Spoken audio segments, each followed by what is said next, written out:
ሰላም ሰላም እንዴት ቆያችሁ? የዩቲዩብ ተመልካቾቻችን በአሁኑ ጊዜ ደግሞ አዲስ ይዤላችሁ የመጣሁት የመጽሐፍት ጥቆማ ምንድነው? መጽሐፍ ሻጭ አይደለሁም። ነገር ግን እንድታነቡና ህይወታችሁ እንዲለወጥ ስለምፈልግ ይዤላችሁ የመጣሁት መጽሐፍ አለ።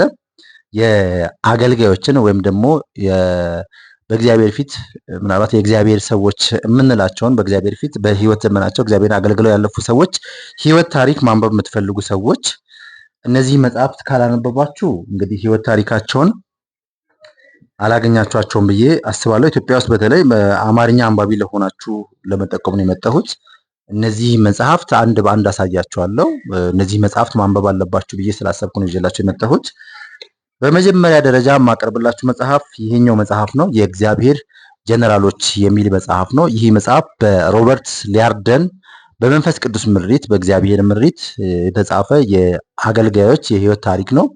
ምናልባት ይሄኛው መጽሐፍ በብዛት በፔንቴኮስታል በሆኑ አገልጋዮች ህይወት ላይ የሚያተኩር ነው። ሁለተኛው የራሱ የእንግሊዝኛውን ትርጉም ነው እዚህ ጋር ያዝኩላችሁ። ሮበርት ሊያርደን የሚባል ደራሲ የጻፈው ነው። ዋይ ዘይ ሰክሲድድ ኤንድ ዋይ ሳም ፌልድ ይላል። ጥቂቶች ለምን ወደቁ ወይም ደግሞ አንዳንዶች ለምን ወደቁ፣ ሌሎች ደግሞ እንዴት ተሳካላቸው የሚል የአገልጋዮችን የህይወት ታሪክ የያዘ መጽሐፍ ነው። በዚህ መጽሐፍ የተዳሰሱ አገልጋዮች ህይወት ታሪክ የጆን አሌክሳንደር ደዌ የፈውስ ሐዋርያ የነበረ ሰው ነው። እንደ ኤልያስ ዝናብም ተወራርዶ እንዲዘንብ ያደረገ አገልጋይ ነው። የሱ ህይወት ታሪክ አለ። ሌላኛው ማሪያ ውድወርዝ ኢተር የምትባል የሴቶች በማያገለግሉበት መድረክ ላይ በማይወጡበት ዘመን ያገለገለች ሴት ህይወት ታሪክ አለ እዚህ ላይ። ሶስተኛው ደግሞ ኢቫን ሮበርትስ የዌልሱ ሪቫይቫል መሪ፣ ከመጽሐፍ ቅዱስ በስተቀር ሌላ መጽሐፍት አንብቦ የማያውቅ ተብሎ የሚባልለት የዌልሱ ሪቫይቫል መሪ ኢቫን ሮበርትስ ህይወት ታሪክ አለ። በጣም ወደው አገልጋይ ነው። ሌላኛው የቻርለስ ፎክስ ፓርሃም የሚታወቀው ለመጀመሪያ ጊዜ 1901 አካባቢ ላይ በልሳን መናገር በመንፈስ ቅዱስ መሙላት በተጀመረ ጊዜ የነበረ አገልጋይ በመሆኑ ነው። የጴንጤቆስቴ አባት በሚባል የሚታወቅ አገልጋይ ነው። የሱ ህይወት ታሪክ አለ። የዊሊያምስ ጄሴ ሙር ህይወት ታሪክም አለ። ጥቁሩ በመስኮት ስነ መለኮትን ወይም ደግሞ ቲዮሎጂ ትምህርትን ተምሮ ሪቫይቫልን ያቀጣጠለ የጥቁር አሜሪካዊ ህይወት ታሪክ ነው። ጆን ግራምሌክ ስሚድ ዊግስወርስ የቧንቧ ጠጋኙ የእምነት ሐዋርያ የሚባለው፣ ኤሚ ሲምፕል ማክፈርሰን ሴቷ ወይም ደግሞ ከፍጻሜዋ ጋር የተገናኘች አገልጋይ፣ ካትሪን ኩልመን በተአምራት የምትታወቅ ብዙ ሺህ ተአምራት እግዚአብሔር በህይወቷ የሰራላት በብዙ ስቃይና ህመም ውስጥ ሆና ነገር ግን መድረክ ላይ በወጣች ሰዓት ሁሉ አገለግላ የምትወርድ እሷ መድረክ ላይ ወጥታ ቤቱ በእግዚአብሔር መገኘት የሚሞላበት ሰዎች ያለምንም ጩኸት ያለምንም ግርግር ተፈውሰው የሚመሰክሩበት የነበረው አገልጋይ ነች ካትሪን ኩልመን።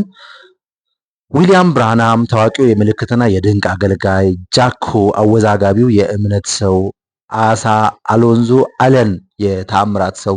የእነዚህ ሰዎች ህይወት ታሪክ በስፋት ምናልባትም ለምታነቡ ሰዎች በሚያነቃቃችሁ ወደ አገልግሎት በሚጋብዛችሁ ጥሪያችሁን የጣላችሁትን መክሊት እንደገና እንድታነሱ በሚያደርግ መልኩ የተጻፈ መጽሐፍ ነው። እኔ በተደጋጋሚ አንብቤያለሁ። ምናልባት አማርኛውን ትርጉም ቅርብ ጊዜ ነው የገዛሁት። በእርግጥ ከዚህ በፊት ሌላም ገዝቼ ነበረ፣ ለሌላ ወንድም ስለሰጠው ነው። ከዚያም በኋላ ይህንን መጽሐፍ ገዛው።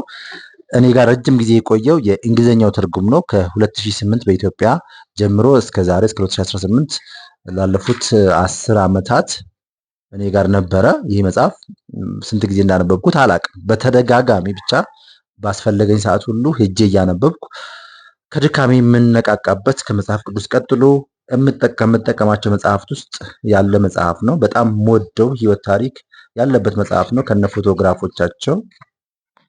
አገልጋይ ሆናችሁ በማገልገል ላይ ያላችሁ ወደ አገልግሎት እየገባችሁ ያላችሁ በሙሉ ይህን መጽሐፍ ብታነቡት በጣም ይጠቅማችኋል። አብዛኛውን ደቂቃ አብዛኛውን ሰዓት በዚህ ላይ ያሳለፍኩኝ። ሌሎች መጽሐፎችን ደግሞ ላሳያችሁ ፈልጋለሁ። የዚሁ የሮበርት ሊያርደን ሌላኛው መጽሐፍ በአማርኛ የተተረጎመ የእግዚአብሔር ጀነራሎች የሪቫይቫል አቀጣጣዮች የሚል ነው። በዚህኛው መጽሐፍ ውስጥ እንደዛኛው መጽሐፍ ሳይሆን በዚህኛው መጽሐፍ ሌሎች አገልጋዮችም ወይም ደግሞ ከፔንቴኮስታል ክበቡ ውጪ የሆኑትም አገልጋዮች ህይወት ታሪክ አለ። እነዚህ አገልጋዮች እነ ዲኤል ሙዲ፣ እነ ቢሊ ግራሃም፣ እነ ቻርለስ ፍኔ፣ እነ ዋይትፊልድ፣ እነ ጆን ዌስሌ የእነሱ ህይወት ታሪክ ያለበት መጽሐፍ ነው። በዝርዝር ውስጡን ብታዩት ወደ 10 የሚሆኑ አገልጋዮች ህይወት ታሪክ ተጽፎበታል እዚህ ውስጥ። ይህንን መጽሐፍ ብታነቡ በጣም የተሻለ መጽሐፍ ነው። በጣም በህይወት ዘመናቸው የሚጠቅማቸውን ነገር የምታገኙበት መጽሐፍ ብዬ ስላመንኩ ልጠቁማቸውን የመጣሁት። ሌሎች መጽሐፎች ኢትዮጵያ ውስጥ በአንድ ኢትዮጵያዊ በኢዮብ ገብረ እግዚአብሔር በሚባል የተጻፈ ለአንድ 2 መጽሐፎች አሉኝ።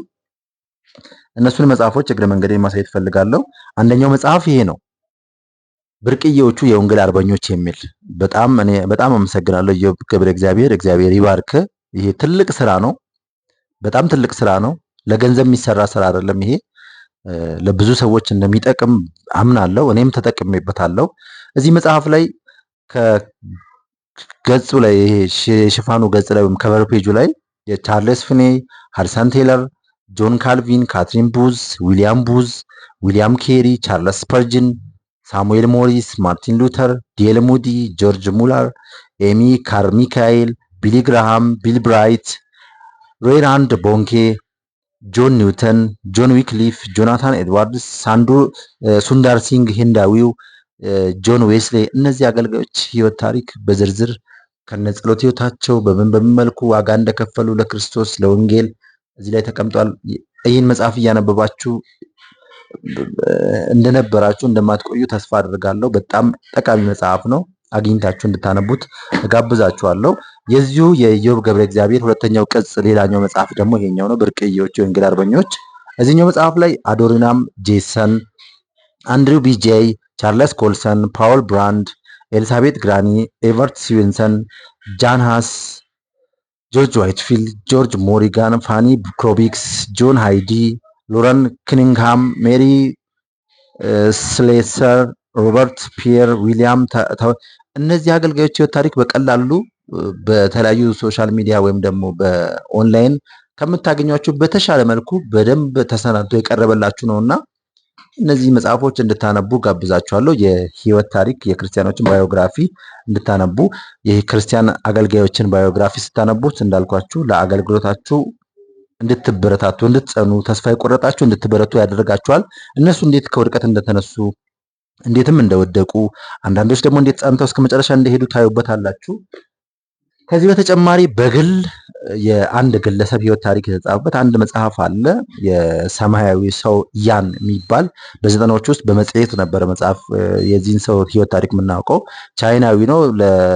ለረጅም ጊዜ እስር ቤት ውስጥ ታስሮ በነበረበት የነበረው ህይወት ታሪክ ነው። በዚህ መጽሐፍ እኔ ከእስር ቤቱም በፊት እንዴት ወንጌልን ተቀብለው እንዴት መጽሐፍ ቅዱስን ያነቡ እንደነበረ እያነበቡ በጣም የሚገርመኝ መጽሐፍ ነው። በቻይና ውስጥ አንድ ነገር እንዳለ ግን ታውቃላችሁ? በቻይና ውስጥ መጽሐፍ ቅዱስ ይዞ መዞር ስለማይቻል ምን ያደርጉ ነበረ? በስክሪፕቶ ሌላ መጽሐፍ ላይ ይገለብጡትና ደብተር አስመስለው ይዞ ይሄዳሉ። እና ከዘፍጥረት እስከ ራእይ በስክሪፕቶ ሌላ መጽሐፍ ላይ ገልብጠው ሌላ ወረቀት ላይ ገልብጠው ይዘው ይሄዳሉና ይሄኛው ሰማያዊ ሰው ያን በጣም የሚገርመኝ በሳምንት አንድ መጽሐፍ ሙሉ መጽሐፍ ይሸመድዳል። መጽሐፍ ቅዱስ ስለሚወሰድባቸው መሸምደድ ግዴታቸውን አማራጭ የላቸውም። እና አንድ መጽሐፍ ሙሉን ይሸመድዳል። በቀጣይ ሌላ ሳምንት ደግሞ ሌላ መጽሐፍ ይሸመድዳል። መጽሐፍ ቅዱስን ራሱ ለማግኘት የሄደበት ረጅም መንገድ ነው። ብዙ ልፋት፣ ብዙ ድካም ነበረ፣ ብዙ ልመና ነበረ። መጽሐፍ ቅዱስ አለው የተባለው ሰውዬም እንዳለው ማሳወቅ አይፈልግም። ምክንያቱም መከራ ይደርስበታል፣ እስር ይደርስበታል እና ይደበቅ ነበር። ያ ሰውም በስንት ጥቆማ እዛ ደርሶ መጽሐፍ ቅዱስን አግኝቶ እንዳነበበ እንዳገለገለ፣ እስር ቤት ውስጥም ሲገባ እግዚአብሔር ጠርቶኝ ነው የገባሁት ጥሪ ነው ብሎ ነው እስር ቤት ውስጥ የገባው። እዛም እስር ቤት ውስጥ ብዙ ሰዎች እንዳገለገለ ከዛም ወጥቶ ደግሞ ስዊድን ላይ ደርሶ የነበረውን ህይወት ታሪክ ውስጥ በጣም ብዙ ነገር ነው የምታገኙት። እያነበባችሁት እያላችሁ የእናንተን ህይወት ታዩታላችሁ፣ ትገመግማላችሁና በጣም የሚገርም መጽሐፍ ነው። ይህንን መጽሐፍ አግኝታችሁ እንድታነቡ እጋብዛችኋለሁ። እነዚህ መጽሐፍት ለማግኘት ከፈለጋችሁ ኮሜንት ላይ ጻፉልኝ። ሌሎች መጽሐፎችም እንዲቀርብላችሁ የምትፈልጉትን መጽሐፍ ታቀርብላችኋለሁ። ጠይቁኝ። ከዚህ በተጨማሪ ግን ባዮግራፊ ማንበባችሁ ካልቀረ የቤተክርስቲያን ታሪኮችን ዘርዘር ያለ መልኩ ማንበብ የምትፈልጉም ካላችሁ እሱንም ጠቁማችኋለሁ። ከዛ በፊት ግን በዮሐንስ ሳንዴቪድ ጆን ሳንዴቪድ የተጻፈ አንድ መጽሐፍ አለ እስከ ዓለም ዳርቻ የሚልና እዚህኛው መጽሐፍ ላይ በጣም አጫጭር መልኩን የተቀመጠው የአገልጋዮች ህይወት ታሪክ፣ ነገር ግን በጣም የሚገርም የህይወት ታሪኮች የምታገኙበት ነው። ለብቻ ለብቻ ይሄ በየአገራቸው ለብቻ የተጻፈው እዚህ ላይ ለምሳሌ የህንዳውያን ክርስቲያኖች ህይወት ታሪክ ለብቻ ተቀምጧል። የቻይናውያን ክርስቲያኖች ህይወት ታሪክ ለብቻ ተቀምጧል እዚህ ላይ። የኮሪያ፣ የጃፓን፣ የፓስፊክ ውቅያኖስ አካባቢ የነበሩ በየሀገሮቹ ያሉ በሰሜን ህንድ የነበሩ አገልጋዮች፣ በአውሮፓ የነበሩ አገልጋዮች አንዳንዶቹ ስማቸውን ሰምታችሁ ማታውቋቸው በጀርመን እነ ፊሊጶስ ያዕቆብ ስፒነር፣ አውግስቶስ ሄርመን ፍራንኬ የሚባሉ በደንማርክ፣ በእንግሊዝ እነዚህ አገልጋዮች ህይወት ታሪክ በአጭርም ሆኖ ግን በጣም ህይወታቸውን በሚለውጥ እንድትጸልዩ ለጸሎት ለአገልግሎት እንድትነሳሱ በሚያደርግ መልኩ የተጻፈ መጽሐፍ ነው። የጆን ወይም ዮሐንስ ሳንዴቪች መጽሐፍ አግኝታችሁ እንድታነቡ እመክራችኋለሁ። በጥቅሉ በቤተክርስቲያን ደረጃ እነዚህ መጽሐፍት ብታነቡ የቤተክርስቲያን ታሪክ ያው ትልልቆቹ የቤተክርስቲያን ታሪክ አሉ፣ ግን እነዚህ መጽሐፍት ብዙ የተረሱ ግን ብዙ የሚጠቅማችሁ መጽሐፍት ስለሆኑ ነው የማመጣላችሁ። ሌላኛውም የቤተክርስቲያን ታሪክ ይሄኛው በጆን ሳቪን ዴቪድ የተጻፈ ነው። የመካከለኛው ዘመን ቤተክርስቲያን ታሪክ ነው ብታነቡ ትላለሁ። በድብቁ ድል በኢትዮጵያ የሚልም በኬ ባስከም ተጽፎ የተተረጎመ መጽሐፍ አለ። እሱንም ብታነቡት በጣም የሚጠቅም ነው። ከዛ በተጨማሪ በመከራ ያበበች ቤተክርስቲያን፣ የኢትዮጵያ ቃለ ሕይወት ቤተክርስቲያን ህይወት ታሪክ አለ። ሌሎችም የህይወት ታሪኮች አሉ። ነገር ግን አስቀድሜ የነገርኳችሁም በተለይ የእግዚአብሔር ጀነራሎች የሚለውን እና ይሄኛው ሰማያዊ ሰው ያን የሚለው መጽሐፍ እንድታነቡ ጋብዛቸዋለሁ። በጣም አመሰግናለሁ። ጥያቄ፣ ሀሳብ አስተያየታችሁን ጻፉልን፣ ለሌሎች እንዲደርስ ቪዲዮን ላይክ አድርጋችሁ ጀምሩ። ሰብስክራይብ አድርጉልን። አመሰግናለሁ። ተባረኩ። መልካም ጊዜ